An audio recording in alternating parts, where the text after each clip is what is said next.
We live. Give me a minute. I'm gonna just share this into a couple of inboxes and get a couple of people in there. I'll start answering the chat. I'm gonna be swinging tonight. No co-host, so your questions are gonna be very important to keep me going. Other than that, it'll be a short live. Just bear with me for 1 second, okay?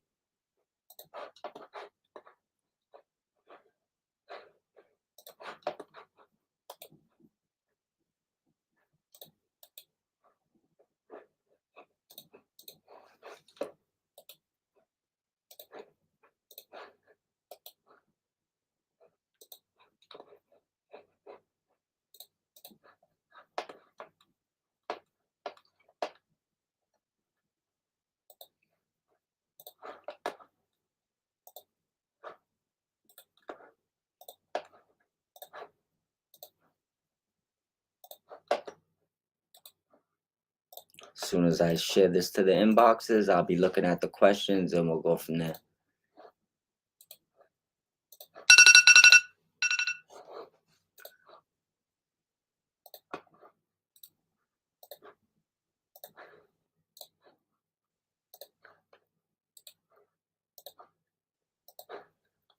All right, but let's just jump into this live stream. See what we got. All right, so waiting for a couple of people to jump in so that way I can answer any questions. Once again, my co-host Took's under the weather today. Hopefully he feels better. Um, I'm not gonna go over 0 hour too much. There wasn't really much that happened there that I didn't expect. Um, Pretty much most of the matches were predictable. I guess the only things I say from there is um, personally, the Chris Jericho match, I get it. He has a little feud with Bandito. I kind of see what they did there. So that's a little bit of a build up. Kind of seeing the big boom, victory coming. Definitely seeing the undisputed victory coming. I'm happy they're building the Adam Cole, Daniel Garcia off of that. Um, Commanding hologram, impressive as always.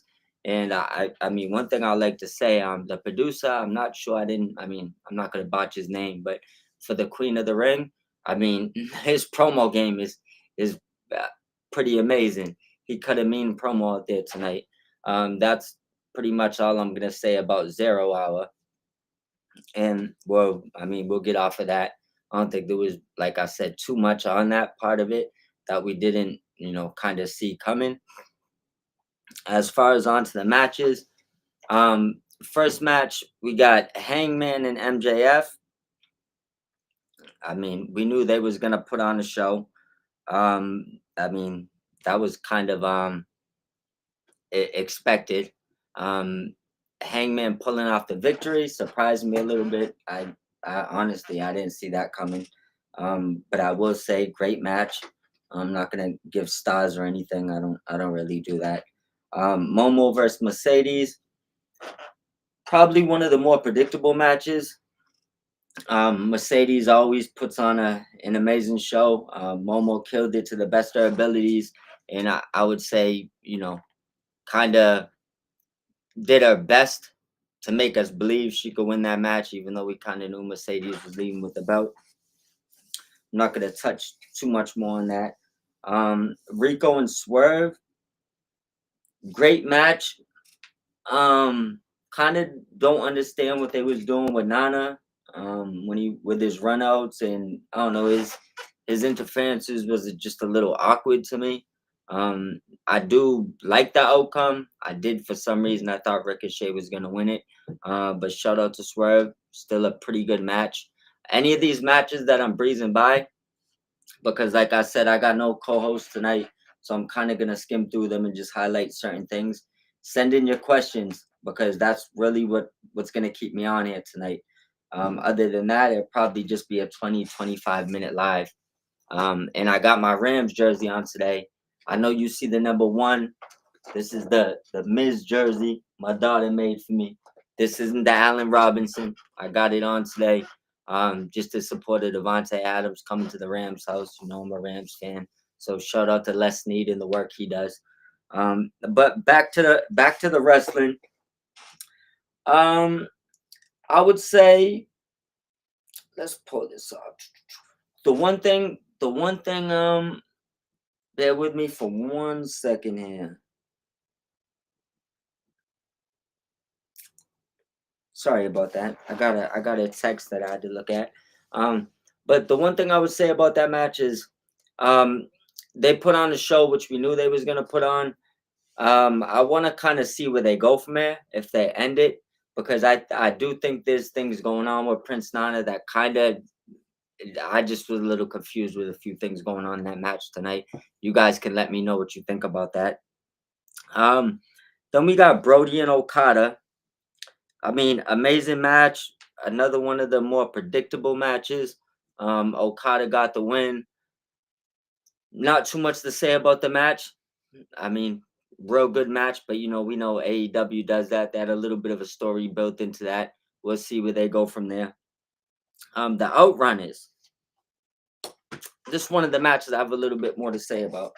Um, I would have liked to see the Outrunners get the belt tonight. I predicted them to win. That's obviously not the reason why. I just think was probably the best move for business. I don't think Lashley and Benjamin losing hurts them. I think they had an opportunity. AEW had an opportunity to put something on the Outrunners, put the belts on them, and kind of build a shit ton of momentum off it. I think it might have been a big miss. If they do come back around to and put the belts on them, it's never no guarantee that they're gonna be hot as they are right now. So I think that probably would have been the best bet. What's up, Henry? I seen you jump in. Yeah, with the Prince Nana, I did think he was gonna turn. There was like a part in that match where I thought maybe he's gonna turn on Swerve and kind of give Ricochet the robe. I'll be honest, I was just a little confused with his interferences. It just seemed like they was, I'm gonna turn on you interferences, but then it wasn't. Like I said, it just kind of went back and forth. They must be building something there. I just missed it. But yeah, I am happy Swerve won. Hopefully he does win that dynasty, especially if they don't give us nothing else with the Death Riders, because at this point I think it is kind of dragging on without giving us some sort of explanation. I mean, or just pop the briefcase, put the belt on Moxley. Like we could give him a reign, and then he loses the belt. But kind of similar to the Swerve situation, I'm a little confused on what they're doing with Moxley. But I would love for Swerve to get the belt. Um, Shocking win by the Outrunners would have been the way to go. Best for business. Yeah, absolutely. I don't think that it would have did anything for Lashley and Benjamin to drop those titles. And I think that they could have literally built, um, you know, big stars, which they're already on their way there. But for the Outrunners, it would have been huge for them to leave with those titles. And Lashley and Benjamin could have went off to bigger and greener pastures. So that would have been. I mean, I'm not a booker, and I don't really get into. I mean, really getting too judgy on what people are doing with the booking end part of it. But I would have put the belt on the Outrunners as well. I think that was the way to go. Good match though, and the Outrunners. I think um the other day we kind of touched on the podcast. The Outrunners make you feel like you're a kid again watching them. So not only do you kind of get a certain vibe with them, but they'll build you. I mean, they're the ones that's gonna pull in eyes because I mean, you see, they kind of got that 80s, 90s vibe to them. So that's the route that I would have went. Just my personal opinion.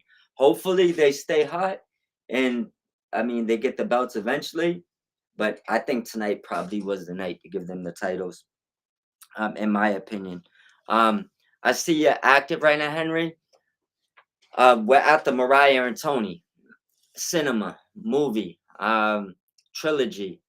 What did I want to know what you guys thought about this match? As far as me, I think it accomplished everything we expected of it. Amazing match. Hate to see beautiful women bloody, but I love it at the same time. Awkward to say that. Um, so they went out there. They they showed why they're two of the best right now. I did kind of believe that Tony would win, but I mean, they made a star Mariah with this feud. So it accomplished everything they probably wanted it to accomplish, plus some. I do want to see the same emphasis on a lot more of the women's division. I think that they got a lot more women that could accomplish similar things if they just get the TV time and the effort put into them.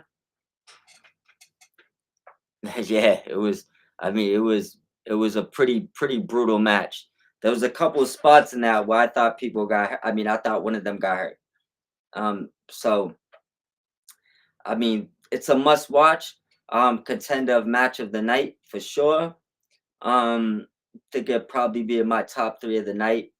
Yeah, they definitely both came out better, and I mean that's the goal of it. You don't want to bury nobody. You want to do matches, and have both of them come out looking strong, no matter who the winner is. And that's what they did with this feud. Kind of the problem I had with Deeb losing the other night. Like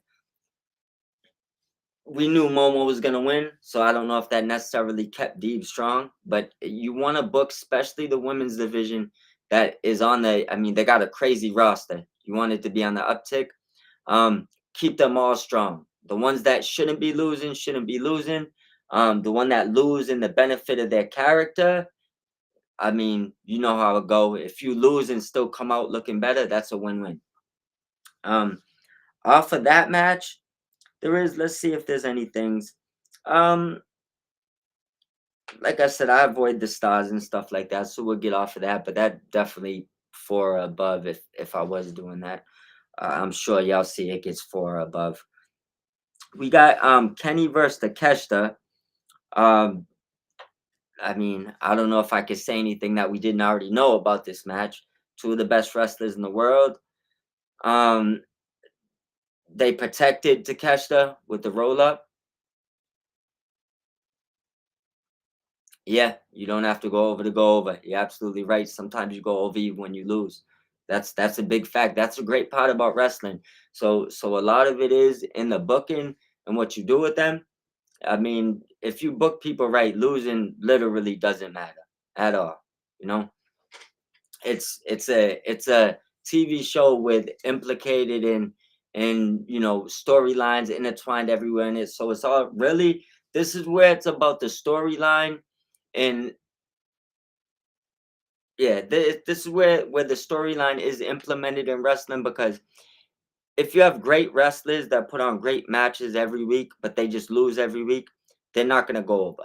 But if you put them in storylines and you do it the right way, they can absolutely go over even in losses. So that's 100%. Um, as far as the Takeshita and Kenny, there was one spot in that a brutal spot where Takeshita, I want to say he laid out Kenny on the table and I mean on the edge of the table.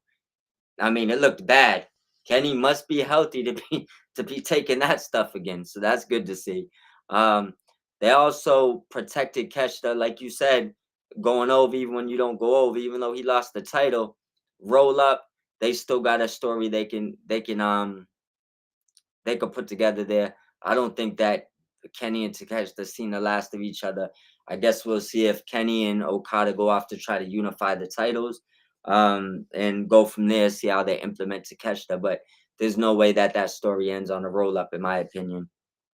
Um, Now let's go on. Now, I mean, I guess I'll just say it now. My match of the night: Colin Osprey, Steel Cage. Um, if you don't like brutality, might not have been your match. I do like what they're doing. Obviously, Kyle is just his level up. I've said this numerous times. It needs to be studied. Whatever game plan or regimen or whatever they put him on, he, I mean, the way he's transcended in about like a year is ridiculous. This isn't the same kid from Aussie Open that even I mean, big fan. I was a big fan of Aussie Open and NJPW and wanting them to come to AEW, but this isn't the same kid no more. So I see they're trying to find what to do with Mark Davis, but that tag team is not in question no more. There's no way that ever happens again, right? In my opinion, unless they want to send Carl Fletcher backwards. Um, the match, I mean, holy shit! Throw your match of the year candidate for sure. I mean, you're probably gonna see a bunch of stars through the roof. You're gonna see a lot of people saying match of the year. Um, I mean, Spanish fly from from the top of the cage. Uh, Osprey picks up the victory, but once again, this is one of those matches. I don't know if it mattered who won. They both won. Amazing match. That's pretty much the most I'm gonna say on that. Not probably. I did think with the interferences and things happening, I thought that maybe Jeff Cobb was gonna come in and help Osprey, even potentially come out there and turn on Osprey as well. But I do think that that story has wiggle room where we're gonna see Jeff Cobb in the future. I would almost put money on that. We'll see Jeff Cobb in the future.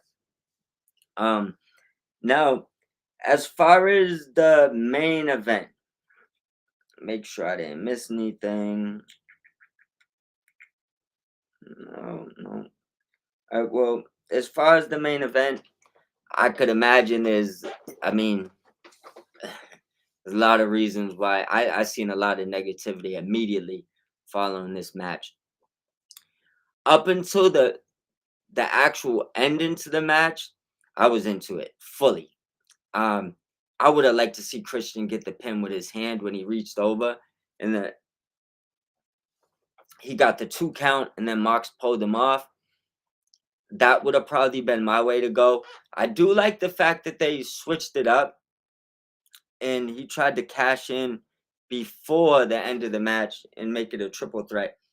That's why I think it would have been. I mean, it would have been fire for Christian to just kind of leave with that title. Um, at that point, where he just sneaks in, he steals the title. Um, where that didn't happen, yeah, yeah, with his hand on Cope, right? I think that was when they should have ended it. With his hand on, should have got the 3 count, and Moxley could have flipped out and whatever they want to go from there. Um, I don't want to sound like a hater when I say this, but I gotta be honest with one thing.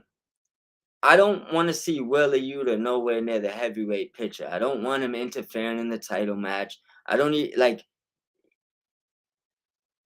they're doing too much with him. Like he was back and forth on Danielson, he's back and forth on Moxley. He's not someone that needs to be visually in the heavyweight picture. I was praying he didn't interfere in that match, and still somehow he found a way to get out there. Christian feeling yeah, so why I do think it was a bad choice. Um, yeah, first ever cash in. Um, I mean, it's not the worst thing in the world, but I think the opportunity was there. Like me and Henry said, when when he was when he had his hand on Cope and Mox was choking him out, they should have let him pin him, right? Maybe pin simultaneously when they're saying he passes out or something, but just no surprise, no nothing again with Moxley, the Wheeler Yuta interference, um, which a lot of us didn't want to see, right? Um, it leads to another big bowl of nothing. Like Moxley left with the belt. No big surprises again. We still don't know why the title's in a briefcase. We still don't know why he's talking in riddles. Like, just pop the briefcase and wear the title at this point. So that way I don't got to worry about if something's coming from the back because it doesn't look like anything's coming. It truthfully looks like there's no direction with that storyline. And that's not me throwing shade at it. I love AEW and I want it to turn around. But Christian was probably the way to go. If and I would say that was probably, I mean, obviously not counting 0 hour, probably the least satisfying match of the night. Now, Portland is burning said never expected Moxley to lose before All In, but I figured Christian would carry the contract until then. I'm disappointed that they went that way. Yeah, Wheeler is an aura black hole, no juice. I mean, I get it. Wheeler Yuta can wrestle. I don't need to see him in the main event scene. I I mean, I get it. I don't even like at 1 week he's with Moxley, the next week they're bullying him. Like either take him out the group or kind of just backburn him on the heavyweight title matches because he's becoming too much. Like, and that's just my honest opinion. And now Henry says, and also one other thing, Portland, um, the all-in cash-in would have been preferable, but I think that the cash in going tonight worked better if he wins. I think that, I mean, the way they cashed it in, they literally, the minute he ran out and I seen him cash in, right? I thought, I literally wrote down, I said, I love it. They did it perfect because I thought he was going to take the title, right? Especially once he put his hand on him, I was like, oh, they're gonna protect Moxley while choking him, and it's a pin with his, and it just didn't happen like that. So like when Moxley ended up keeping the title, it did get a little underwhelming for the, I mean, would probably be the best I could say. I'm not gonna, clothesline it and say it's the absolute worst thing ever, but I think there was probably a few better options there that they could have went with. Henry, I see you say you love AEW, but I have to agree with what you said and what Portland Burning has said. Yeah, I mean, as much as I love AEW, and none of these podcasts I do will ever, be to bash AEW. But of course, I'm gonna critique little things I don't like. Doesn't mean I have to change them. Anyone has to listen to me. These are just my personal opinions. Um, and yeah, so I would say that was probably my least favorite part of the show.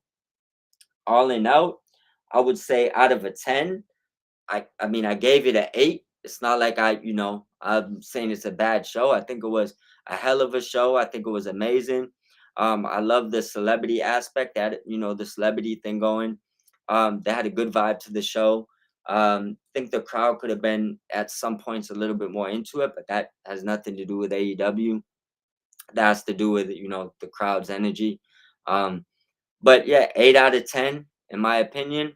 I think that if they would have knocked it out of the park with with that main event, not saying, I mean, whoever won, with his Christian Edge, Moxley, just if maybe it was done a little bit better, I think they could have pushed that closer to a 9.5, maybe even got a 10, depending on how the show went out. Um, One other thing that I didn't, the main event part, I was expecting a switchblade turn. I don't know if the briefcase shot was, on purpose or on accident. They might be still building something up there. I did expect a little bit more, maybe a switchblade. We didn't get that. But I would also say don't ever underestimate the fact that sometimes sometimes it don't work out in their benefit, right? What I'm about to say. Um, but they do like longevity. So if you notice in a lot of their stories, it sometimes it carries on a little bit longer than people may like, and then they'll catch you off guard with something you didn't see coming, or they'll leave for a little bit and then they'll get back to it. And they're not the only company that does that. I mean, there's other storylines and other companies that have been going on for 4 or 5 years, same storyline. So sometimes you just gotta kind of get on the boat and take the trip with them and see where it goes. And I mean, give them a lengthy period or a certain amount of time to figure out if you're really rocking with the story or not, because you might leave a story thinking that it's not for you, and by the time they reveal it, you're realizing that story absolutely was for you. So sometimes it's just about timing. But I think they may have rushed that ending a little bit, especially with Christian's cashing. Now, Yep, absolutely. We got to talk about the good and the bad, Henry. I don't want people to think that we're just over here, just swinging pom poms. I'm based just to talk. I'm mainly here to talk about AEW, but yeah, we definitely put things we don't like out there as well. 8.5 out of 10. Yeah, yep.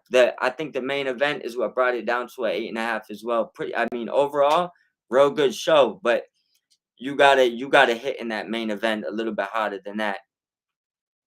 And then I see Portland says, you're preaching to the choir. I love AEW. It's okay to criticize things you love. Yep. Sometimes people have a big problem with you saying something, even though it's just your opinion, a little bit of constructive criticism. People think you're attacking them. But yeah, you gotta be able to speak your critiques and be able to, get it out there without it being a problem. I seen you was at Wrestle Dream and Marks one. You love the performers across the board. But yeah, of course, if you spend your money or time on wrestling, whether it's going to shows, merchandise, even just weekly television, you absolutely have a right to say your criticisms. It doesn't mean that people have to agree with them, but you absolutely get to say them, and people shouldn't have a problem with you speaking your opinion unless you're getting disrespectful. That's when it kind of gets crazy. Like, if you don't like my opinion, that's fine. Say what you got to say. Don't come and attack things, because there's certain words that is gonna set people off. So if you jump in and you don't like someone's opinion, but you instantly call someone, 2 3 words that start the conversation, we're not debating no more. We just arguing. It's stupid.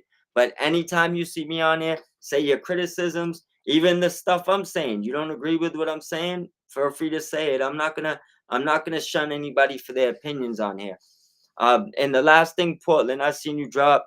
You said Switchblade continued involvement is strange.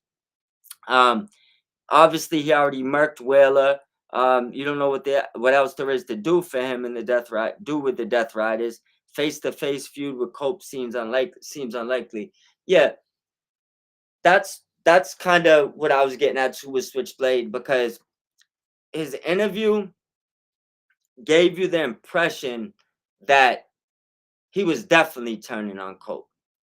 It didn't. I mean, he came out, he was banging on the Death Riders. He did accidentally hit him. We don't know how accidental that was. Um, we also do know how Mox kind of feels about the other Death Riders. So it's like, I wouldn't count out that him and Jay White got something going on. Um, it just doesn't. It doesn't seem clear at all right now with that. So I would say I don't see Cope versus Switchblade unless they plan to, I guess, Cope getting mad over him hitting him and thinking it was on purpose. Maybe they play something off of that. I don't know. But it looks like Mark's going off to fight Swerve eventually. So I mean, I wouldn't count Switchblade and Cope feud out the question. Um it I mean, to go from where we was at to there, it does kind of seem like a stretch, but I mean, where else do they go? What would they do while Marks and Swerve are feuding? So they gotta have something for Switchblade and Copeland. Maybe something that intertwines Christian, Copeland, and Switchblade. Maybe it leads up to like a triple threat or something over there where the winner gets back into the title picture. Um, I'm not 100% sure, but yeah, you would. I mean, your guess would be as good as mine's right there. Yeah, that's another thing that, I mean, it's fine with me, I guess, if you if you ended Bullet Club Gold, at least let me know. That's one thing that I would say. I guess I'm fine with it. I don't know. I mean, maybe New Japan didn't want too many Bullet Clubs. I don't know. It's kind of was funny that they never did a Bullet Club versus Bullet Club feud at Forbidden Door when that seemed like a money maker main event match. Um, so I guess it's not out of, it's not something you could say it's not happening that they broke them up. But they're also, I mean, I guess there could be a reason for it, but since the guns came back, I know Switchblade did he did the ad libs for their promo when they came back, or their video package. So I did see that. But they haven't had no interaction. So I don't know if they're gonna tell us that story or if they're splitting them up. Another thing to think about, and this is just, I mean, don't, no sources, no nothing. I'm not that guy. Um, has anyone heard that the Guns re-signed to AEW? Because last time I knew, I mean, they were still running off their first contract, and I know that their look, their aura, their image, they would have heavy interest in numerous markets if they was ever to become free. Um, Almost makes me guess that if we don't see an explanation and we don't see them pop back up with Jay White soon, there's only two things that I could personally guess is they're waiting for Juice Robinson to come back to get the band back together because I know he's injured, or they might be running on an expiring contract and not fully committed. And I mean, if there's potential they might leave, could be a reason why Jay White's not really with them right now until that situation is resolved. These are just, like I said, guesses, just guesses on my part. Now, during, I see you, Henry. You said, can you add something? Absolutely. During the Monet match, Billy Starks was taking notes. I hope this leads to Athena beating Monet at All In. No, it's not off topic. I want you, any of the matches, bring it up because I finished my recap, so we could talk about any match and anything you want to do. Jump anywhere you want. Um, but yeah, I did like that part, and I like the fact that Billy Starks is um popping up on not just AEW TV now, but I mean pay-per-view. We're seeing her. She has to be taking notes for Athena. And I think, I mean, it's got to be the way to go. If not Athena, who is gonna beat Monet right now? I mean, there's she's got to be the person. And then if Athena goes there, then I guess there's probably a few ways you could go because you could have Mariah go down and stop feuding for the TBS title. Um, and you could push Mercedes up and have her feud with Tony Storm for the women's title. So I would say Athena's got to be the one. If it's not Athena, my long shot would be Camille shows back up and takes the TBS title at least for a little bit. But that's my long shot guess because that one, if Camille really just left to shoot TV and she's not angry and there's not nothing going on there, the way her and Mercedes ended, she's the perfect person to take the belt off her. So my guess would be Athena and long shot Camille. Yeah, I see Portland said he hopes you're right. Yeah, a lot of people is pushing for Athena. It's time for her to step up to AEW. I love what they did with her, with giving her like, the longest title reign in Ring of Honor history. And I mean, she was for a while. Ring of Honor has gotten a lot better, I would say recently. But for a while, she was one of the only things to watch on that show, and she was rowing the boat with one paddle by herself. What she's done with not just Billy Starks. Um, my favorite Ring of Honor person is Red Velvet. That's hands down my favorite wrestler in Ring of Honor. And I think even she leveled up um, off the same thing. Like Athena's leveled up a lot of those women in that division. And it's time for her to take her crown, give it to someone, and step up the stairs and go get one of those other titles on AEW. It's kind of overdue, but it's the perfect time at the same time. Um, Monet beating Tony. It's, I don't know. It's gonna, I guess it could go both ways. I want to say if Tony's, because sometimes like you got this big aura with you, and you got like this big thing going, and it will just start dwindling a little bit. If Tony stays as big as she is right now, I think we'd see something similar, like Monet beats her, and then eventually it finds its way back to Tony. Um, I think that would be the one feud that Mercedes don't end up on top of, out of the feud she's been through. Um, so I would say they probably would get 3 matches, and I would say Tony would probably end up on top on that one. Just my guess. Yeah, yeah. Don't worry. There's so many things you can pop up. There's that roster is crazy. There's a lot of people you forget about. Like the thing is, at any given time, they could post someone off the bench, and in 2 3 weeks, have them prepared for a title run. That's where the consistency comes into in the booking. Um, a lot of people been kind of bashing AEW lately for not re-signing contracts and certain things. What people gotta understand is, first of all, he honored majority of those contracts. The release, Tony, I'm talking about the releases was mainly. I mean, there was a few of them that I kind of can't speak on, and even the ones that I'm gonna speak on, I don't know in certainty what happened. But I would say a lot of the releases that we've seen from there, like the Marrows, um, Malachi, I know it didn't re-sign or didn't renew the contract, that option, yes, so they kind of mutually agreed. But like the Marrows, the Ray Phoenixes, um, the Ricky Starks, these ain't releases. These guys, well, they're releases, but these guys wanted to leave.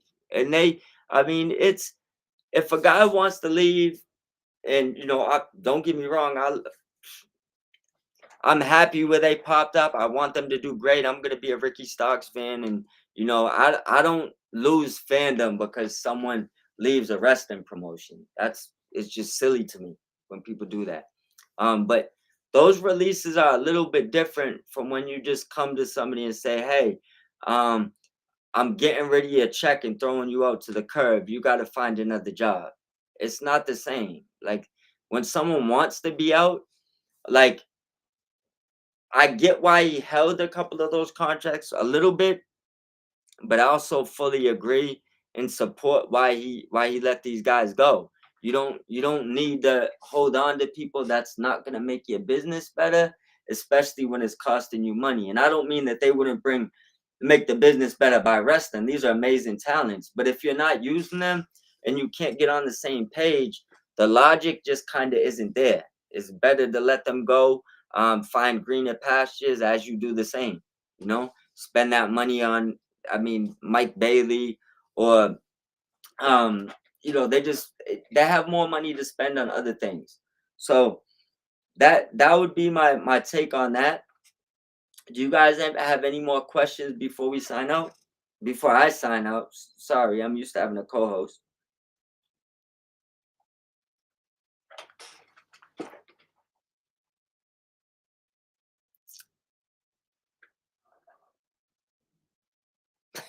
Yeah, for real. That's the thing. Like I threw a post the other day and I got attacked. I don't think people understood what I was saying. It's like, look at um there's a reason why I kind of defend why people see more posts about me where they think I'm defending AEW versus other companies. It's because I mean, I don't know the difference in amount of fans, but you got to understand WWE has generations of fans, like decades and decades of fans. So they have a lot more people defending them. They also have a lot more garbage fans because they have a lot more fans. It doesn't mean that AEW doesn't have some bad fans, because they do too, right? Every company does. Um, but I defend AEW mainly because there's not enough people doing that. WWE already has enough people swinging and defending them. And the post I was talking about is, if somebody gets fired in WWE, and I mean rug pulled from under them. Like we've seen some bad ones, like Mickey James. I'm not remember all these stories that I quote doesn't mean they're all true. Just saying things we've read, right? I remember seeing the Mickey James thing where they said her stuff was her locker room was cleared out and thrown in the back. Right? We've heard tons of people released, meaning they didn't have another option. They didn't want out it. Not saying they can't find another option, but at that time wasn't expecting to. Um, didn't know what they was gonna do and had the rug pulled out from under them. Yeah, they have a couple of months where they're paid. I'm not knocking that, right? But that type of firing isn't the same as if someone's contract ends this month and you say, "Hey, I don't want to resign you. I'm not using you that much," right? That's kind of not the same thing. One of them is a contract finishing and you choosing not to renew it for one reason or another, but you honored the whole entire contract. You never pulled the wool out from under them. None of that. Never clipped the contract in half. None of that. Right? That's a respectable ending, even if you don't want to resign them. Think of it in NFL terms. If you sign 4 years and they honor 4 years, right? And they choose not to re-sign you, are you going to be as hostile or feel the same as if they signed you for 4 years and after 1 year cut you and 30 million evaporated that you thought you was going to get? It's not the same thing. One is a firing and one is a parting ways. It's not the same. And yet, do I think Josh Alexander Jordan's marks? No. I think if Josh Alexander was gonna join Mox, it probably would have been tonight. I think I think Josh Alexander worked way too hard to get where he's at. Um I remember when him and Ethan Page was I don't even remember the name of their tag team, maybe the South or something in TNA a while ago, right? Before Ethan Page was doing that Karate Man gimmick over there in TNA, whatever was going on. Um he's elevated to the point where he's revered, looked at like one of the best in the world. And I don't know what he got paid, but I'm sure by hiring the agent he did and going to AEW, he probably got a pretty penny, right? I don't think he's gonna be in a group. I think that the contract that he signed would be a contract that if he was ever in a group, it'd be his group. So he might be the guy to come in and maybe even defend the AEW from Mox and maybe walk into a title picture. I know that he's getting a little bit older. There's probably a few things that he wanted guaranteed, and main thing was probably money and securing his family. But I mean, I know he wants gold. He's probably been the best TNA champion we've seen in the past decade, my opinion, right? So I don't see him going under Moxley because I think he's probably right now. People that only watch WWE or AEW might not understand this, but he's probably right now revered as just as good, if not better than Moxley. So I just going under him wouldn't make sense to me personally. Yeah, it would have been tonight if he did it. And then I would have expected an instant turn. Like he helps Moxley tonight and cuts a promo instantly on Wednesday saying he helped him because he wants a title shot. Like other than something like that, I wouldn't see him aligning himself with Moxley. Anybody that's in there, I see there's a lot of viewers. Feel free to send the questions. I'm done with my recap. You can run back, see any of that. So any questions, anything you want to throw in. At this point, we just freestyling. I don't care what it's about. Ask anything you want. AEW Revolution, sign-ins, free agents. I mean anything. Throw it out there. I'm gonna grab a drink and I'll be right back.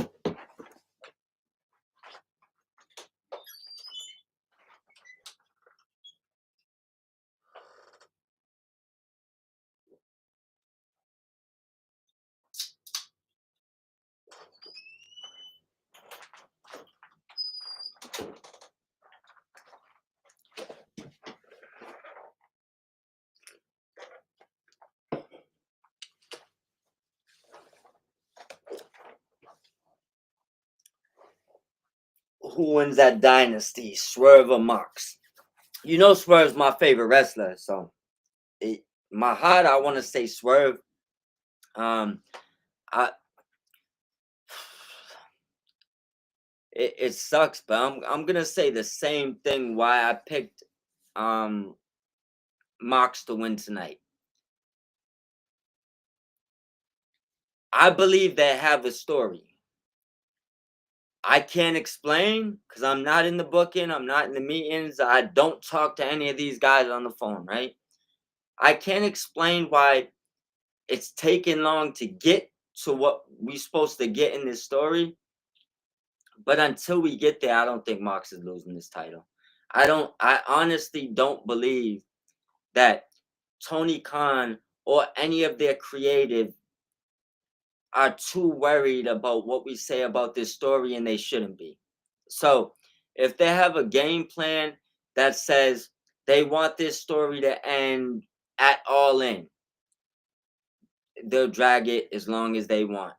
They'll pick it back up, and they'll have cold spots, and they'll pick it back up as many times as they want to till they get there, because that's, I mean, whatever their game plan is, that's their game plan. We don't know what their game plan is. So until that is revealed, and that's because I'm giving heavy respect to this. I don't think this it's just a freestyle game plan with no plot, no ending. It just wouldn't make sense to me.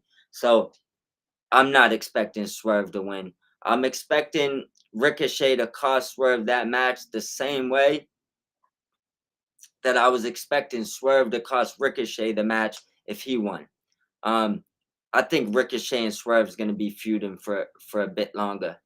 This title opportunity is, obviously going to happen in between that, but I'm pretty sure that Swerve's leaving without the title and is going to be dealing with Ricochet for a little bit, maybe even a Prince Nana turn where he actually gives Ricochet the robe and decides to go with him eventually.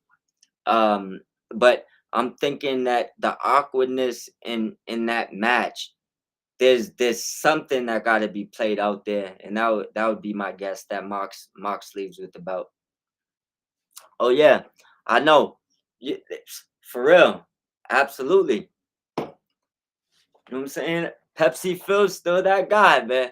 The guy's an absolute terror. But I mean, look it. He's one of a kind for sure. Just like the soda. Hey, advertisement.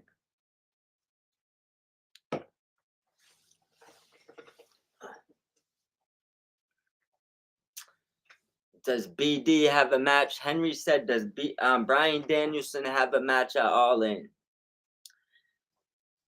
Phew. What my it's funny you say that, right? Because my guess was when he was retiring, he'll have a match every year, once a year at All In.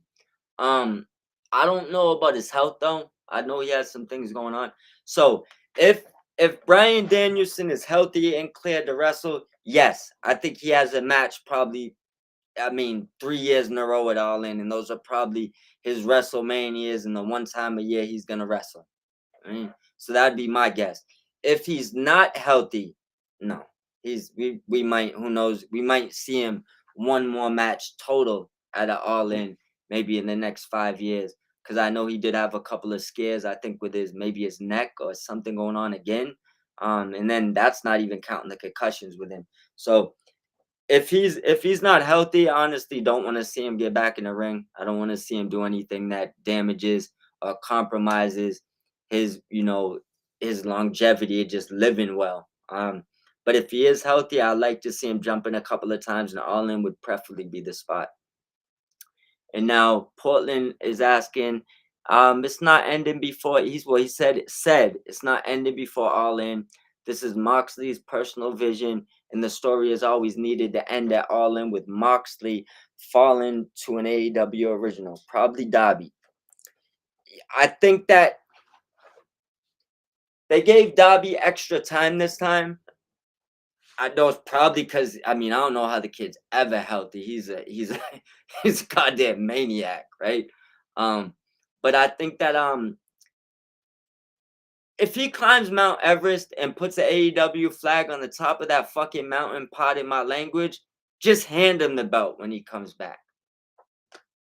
Like, I don't know anything else you could do to show how much you love a company than to put a flag in the top of Mount Everest that I don't even like looking at in pictures.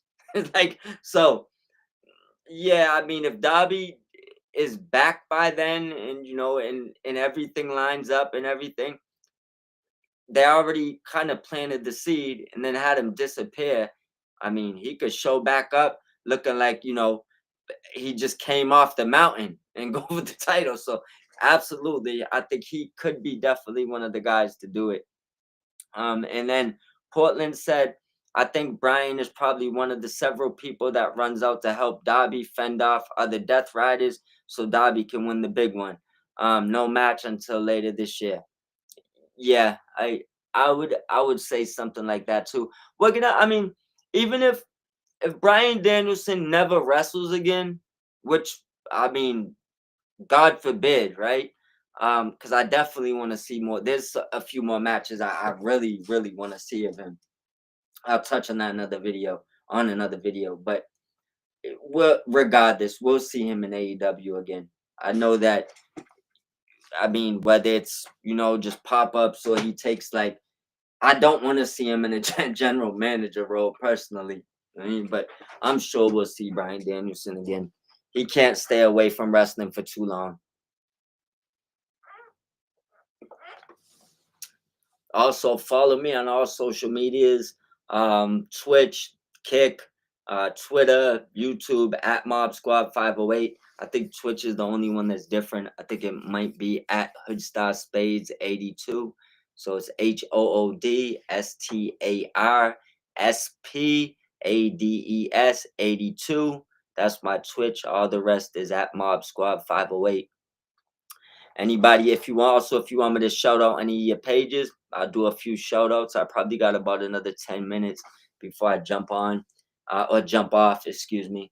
And if you have any other questions about anything, feel free to shoot them out. Remember, free agent questions, signing questions. I mean, we could talk about other things. Don't feel like you can only ask AEW questions.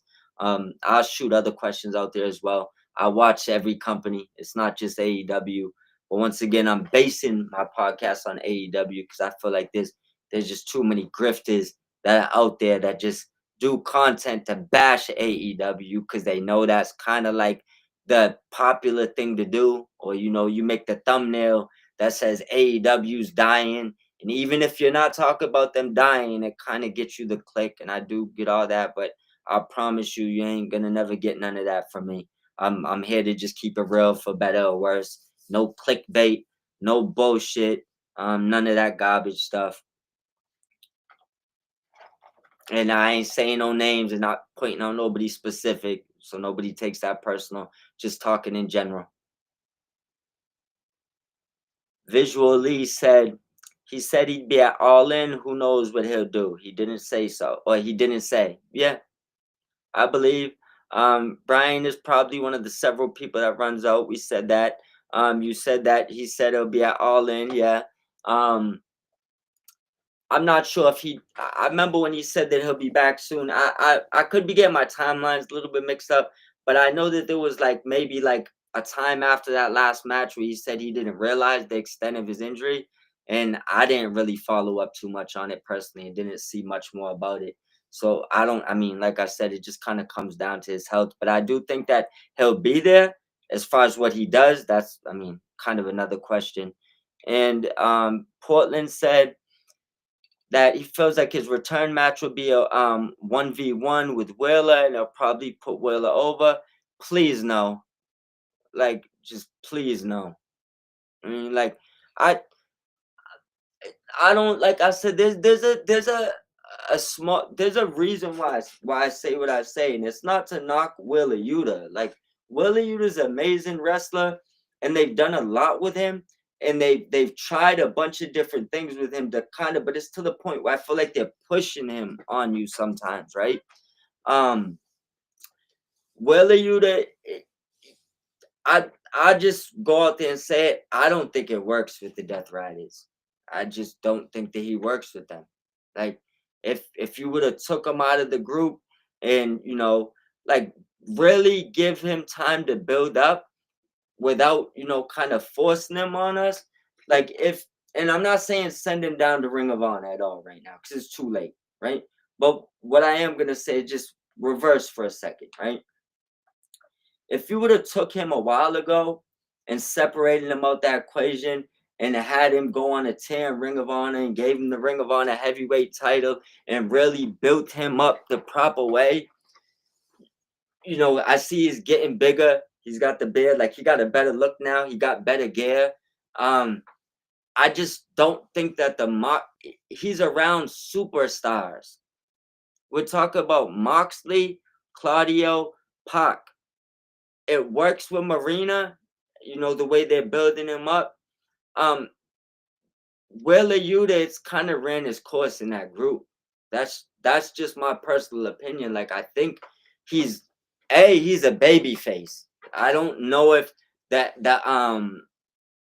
bad guy image suits him, as much as being a baby face. Um, I also think that if you move him down the card, you can do real things with him. Like right now, he just looks out of place with standing next to Moxley. That's just my personal opinion. I could, like I said, I know there's other people that probably have completely different opinions and is gonna take this and chop it and act like I said Willie Ute is the worst wrestler in the world, even though I said he's a great wrestler. I just don't, it's like you have an all-star basketball team, but the shooting guard is a rookie that don't he's just new. He don't really he's awkward next to these all-stars, right? And that's kind of what's happening to him. And they keep throwing him in the corner and then they build him up and then they throw him back in the corner. It doesn't work. Get him out the group, in my opinion. If you prove me wrong, you prove me wrong. But that's just one of the things I would say about that. But I'm getting ready to close out. And everybody have a great day, a great night, excuse me. Thank you for tuning in. I'll probably be back with some lives throughout the week, but I'll definitely be back with Took Timbo. Follow at Took Timbo on YouTube, subscribe, Twitter, all his pages, the same thing at Took Timbo. We'll be back every Wednesday and Saturday night with Dynamite and Collision recaps. If you have any questions or you ever want to build with us, like I said before, I'll jump on your podcast. Don't think because we have one, I won't jump on yours. If you ever need us to feature, our inbox is always open. But y'all have a great night. And thank you. Great. Thank you for the interaction, Henry. Thank you, Portland. Thank you, Visual. With no co-host, use my co-host. I'm gonna need yous every time. Any of you guys ever want to jump on live, send me a DM. Just get your setup going. I'll send you the invite. Feel free to jump on and say what you gotta say, build your pages up. And everybody have a blessed day. Thank you.